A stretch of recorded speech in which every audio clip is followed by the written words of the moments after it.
Hi friends, ఎలా ఉన్నారు? అందరు బాగున్నారా? ఇక స్టోరీలోకి వెళ్తే, రిషి వసుధార ప్రేమ కథలో ఎపిసోడ్ 1లో రిషి అయితే వసుధారని కాఫీ షాప్కి రమ్మంటాడు. కానీ వసుకి ప్రపోజ్ చేయాలా వద్దా అనే కన్ఫ్యూజన్లో పడిపోతాడు.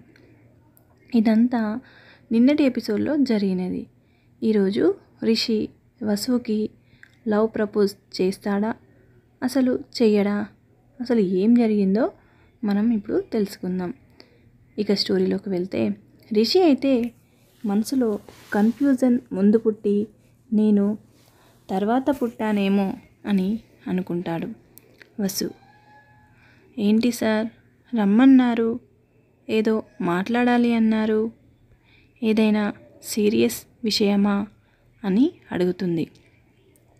అయినా ఇంట్లో మాట్లాడకుండా ఇలా కాఫీ షాప్లో ఏంటిది, ఇదేం బాలేదు సార్ అని అంటుంది వసు రిషితో.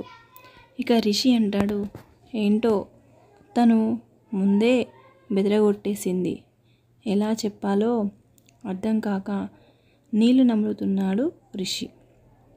ఇక వసు, సార్ మాట్లాడండి, టెన్షన్ ఎందుకు, నేను మీకు కొత్త కాదు కదా అని వసుధార చెప్తుంది. Rishi, love you Vasudhara. Vasu, what? ఏమీ తెలియనట్టుగా. రిషి వసు రియాక్షన్కి సైలెంట్ అయిపోతాడు. ఇక వసు అంటుంది, ఏంటి సార్ ఇది మా ఇంట్లో వాళ్ళకి తెలిస్తే ఏమవుతుందో మీరు ఆలోచించారా అని వసుధార రిషిని అడుగుతుంది.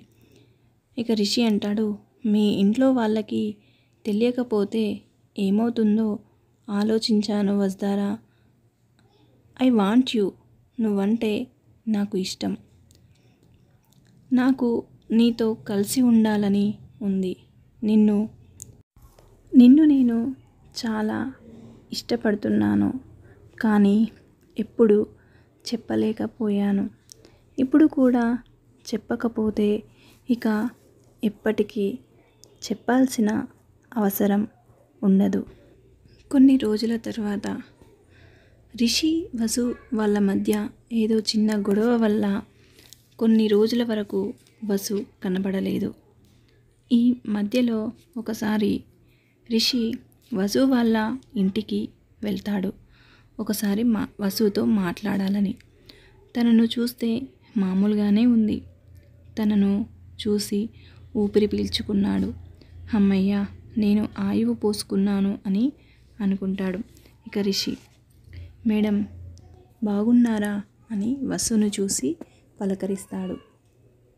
వసు, మేం బాగున్నాం సార్, అయినా మా ఇంటికి మీరు ఊరికనే రారు కదా, మహానుభావులు, ఏంటో చెప్పండి అని అడుగుతుంది తను కళ్ళలోకి చూస్తూ. నాకు చాలా బాధగా అనిపించింది, తనని ఎక్కడ మిస్ అవుతానేమో అని. ఆ ప్రయత్నంగానే నా కళ్ళలో నీళ్లు తిరిగాయి. అక్కడి నుండి వెళ్ళిపోయాను ఏమీ మాట్లాడకుండా. 2 రోజుల తర్వాత వసుధార రిషికి కాల్ చేస్తుంది.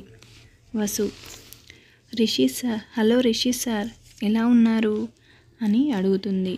రిషి, బాగున్నాను మేడం, చెప్పండి ఎందుకు కాల్ చేశారు అని వసుధారని రిషి అడుగుతాడు. వసు, సారీ సార్, నన్ను మీరు నిజంగా ఇష్టపడుతున్నారా అని అడుగుతుంది.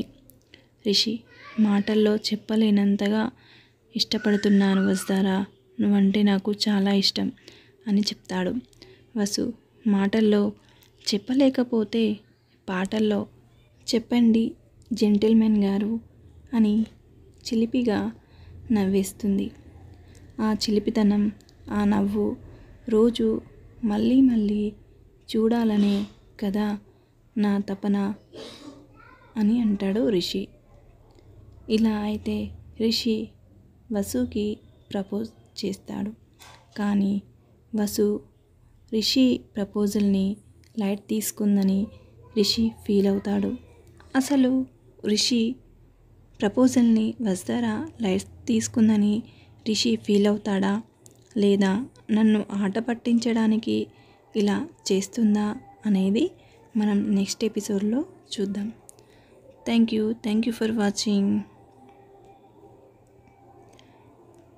ఈ స్టోరీ మీకు నచ్చినట్లయితే లైక్ చేయండి, షేర్ చేయండి, కామెంట్ సెక్షన్లో కామెంట్ చేయండి.